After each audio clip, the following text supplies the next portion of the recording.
Ori's right here in my circle. Notice again, Ori is walking in front of puzzles. I want to tell you something that I recently put 2 and 2 together. And sometimes it takes you a while to understand little things. But you see how they're following me?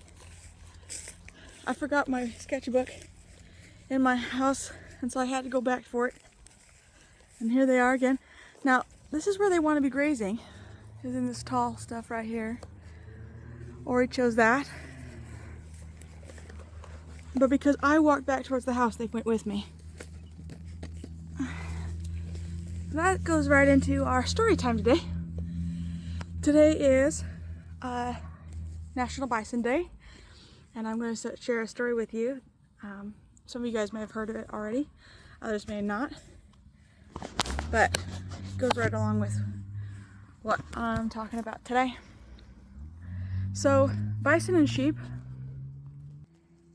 both have a spatial language. They speak with the areas that are around them, with time and space that they put around them, and the distance between them. It is a way in which they communicate, and it speaks of relationships. I'm gonna put you down here in the grass. I hope you enjoy sitting around here with the spiders. Woo. There we go. Oh, that's actually a pretty good view. I might lay down with the spiders here in a minute myself. All right. So I want to tell you about Antelope Island. When I was out on Antelope Island a while back, I was sitting with my folks, my sisters and my mom, and I was watching the antelope, and we had the buffalo. We had the opportunity to sit down for a while on the side of the road and observe them, because they had the cow-calf herd laying down beside the road. They're very close to the road. Hi, puzzle. Oh my gracious. You come over here for some tickles? Oh, it's so silly. So, they were laying down pretty close to the road, and that gave us the chance to sit down and kind of watch them over a bit. I really appreciated this opportunity, because I have studied how to identify them by their ages and their genders and stuff. So I sat there for about an hour identifying members of the herd, because the herd was so vast. It spanned from the road all the way down to the beach. I mean, there was miles of individuals to look at. And one of the individuals, and I finally figured out which one was the matriarch, because of her horns and the way that she moved and the way the other animals were relating to her and socializing with her.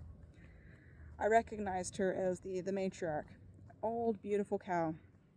She was laying in the center of what I call the nucleus company, which was her closest companions, which consisted of males, females, calves, older animals. It was a mix, and they were all laying down beside her. And it was so fun to see that up kind of closer to us, this is the spring season, and so they had the calves and the mama cat. The calves got to get up, and the mamas get up with them, and the calves are just bouncing. You know, they're excitable. They've breasted. They're ready to go, and the mothers are chasing the calves around, stay close to them and stuff. But the whole herd was at ease. They didn't move, even though the younger cows and these babies were going places, right? They all kind of stayed close together as far down as the beach, in a great big group. And you see giant bulls, this massive black bull, and he's just meandering about, right? He's bored. He wants to get going. He catches a tree with his horn or a little shrub, and he rips it up and he throws it in the air, just, try to entertain himself. He keeps walking through the herd, but the herd still doesn't move. And then I got to see for the first time how the matriarch leads. I saw her stand up, and when she stood up, the rest of her nucleus company stood up with her. And that was a signal as far down as the beach. Hundreds of individuals saw her stand up, and they all stood up with her, right? That was so cool. And then she pointed herself in a direction as she started to walk in that direction. And it didn't matter whether she was in the front or in the back. And actually, because she was kind of slow, she fell kind of towards the back.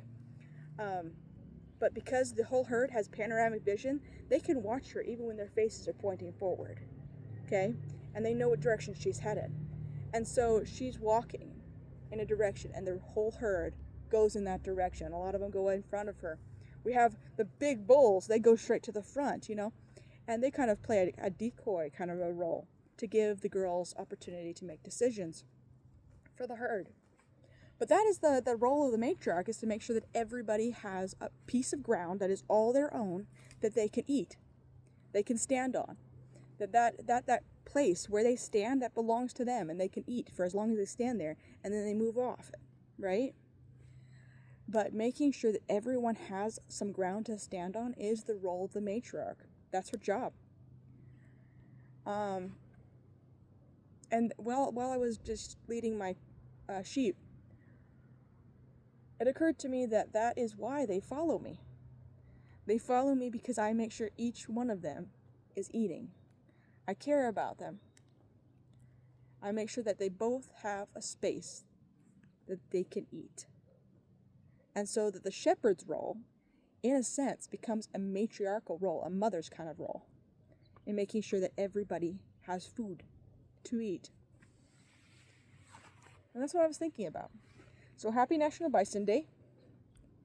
Enjoy your day. Visit some buffalo if you can. And I'll share some more stories from the pasture with you soon.